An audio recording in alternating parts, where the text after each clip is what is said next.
Hi guys! So for today's video nga ay meron naman tayong negosyo ideas na pwede natin pagkakitaan ngayon. Dahil alam nyo ba na isa to sa mabenta talaga sa amin na cheesy spicy samyang noodles. Kaya i-share ko na nga din sa inyo kung paano ko to ginagawa para naman pwede nyo itong ipandagdag sa paninda. Lalo na kung naghahanap ang mga customers yun ng mga kakaiba. Sobrang dali lang nitong gawin basta't may nakaready na tayong cheese sauce. Sa paggagawa nga ng creamy cheese sauce ay kunti lang na ingredients ang gagamitin natin. Ibuhos lang natin dito ang 2 lata ng evaporated milk na nasa 370 ml. Then isunod naman natin dito yung 500 ml na mainit na tubig at itong 160 grams na quick melt cheese. Mas mabilis nga to guys matunaw kung naka-grated na nga ang ating cheese para kunting halo na lang. By the way nga mga mi, dapat ang apoy pala natin dito ay nasa mahina lang para hindi masunog talaga yung cheese at gatas natin. Kung sa tingin nga natin ay natunaw na yung cheese ay dito ko naman pala nilagyan ng instant cheese sauce powder mix. Para naman talaga lumapot at magkakulay ang ating pagkakagawa ng cheese sauce. Tapos dito naman tayo hindi titigil sa paghahalo hanggang sa kumulo. Kasi hintayin natin to guys na lumapot para perfect talaga ang paggagawa ng ating napaka-creamy na cheese sauce. Itong cheese sauce na ginawa pala natin ay bagay na bagay sa lahat. Mapa cheesy fries, nachos, samyupsal,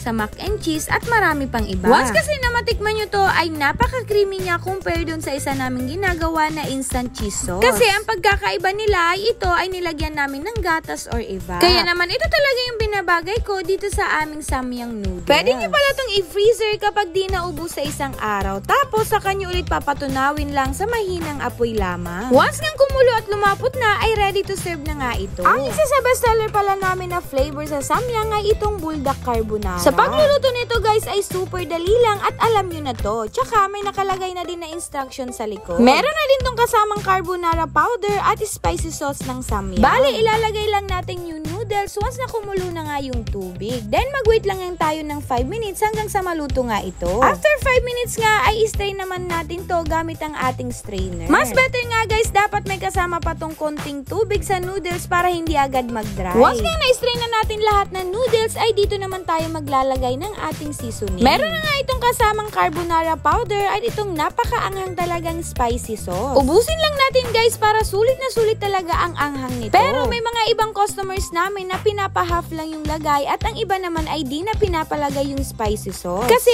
okay na sa kanila yung ginawa nating creamy cheese sauce. Pero syempre dahil strong nga kami ni Mr. sa anghang nito ay inubos talaga namin dahil kakaibang anghang talaga kapag galing Korea. Habang hinalo ko nga siya ay naku mapapatululaway ka na talaga sa amoy na sobrang bango at the same time yung anghang niya. And syempre ito na nga din ang exciting part na mas mapapasarap ang ating spicy samyang carbonara. Nalalagyan natin ng ating ginawang creamy cheese sauce kanina. Perfect combination talaga guys kapag dinay nyo to dahil yung anghang niya at creaminess ng cheese ay nagahalo. Kaya naman kapag sumubo ka na nga ay sumasabog talaga sa sarap ang lasa. Kaya naman isa talaga to guys sa bestseller namin na tinitinda na talagang ubusan ang stock. Kaya buti na lang talaga at may iba't ibang seller dito sa Orange app at TikTok shop. Kaya kung isa ka din sa mga nakikrave kumain ito o kaya naman idagdag nyo sa paninda nyo or kung gusto mong kumita na talagang babalik-balikan ka ng tao, ay pwede kayong bumili nitong samyang noodles sa nilagay kong link sa baba or dyan sa ating yellow basket. Pero kung malapit nga lang kayo dito sa aming small business na ANJ Bites and Tea, ay pwedeng-pwede nga kayong umorder. Kaya yun lang guys. Thank you for watching.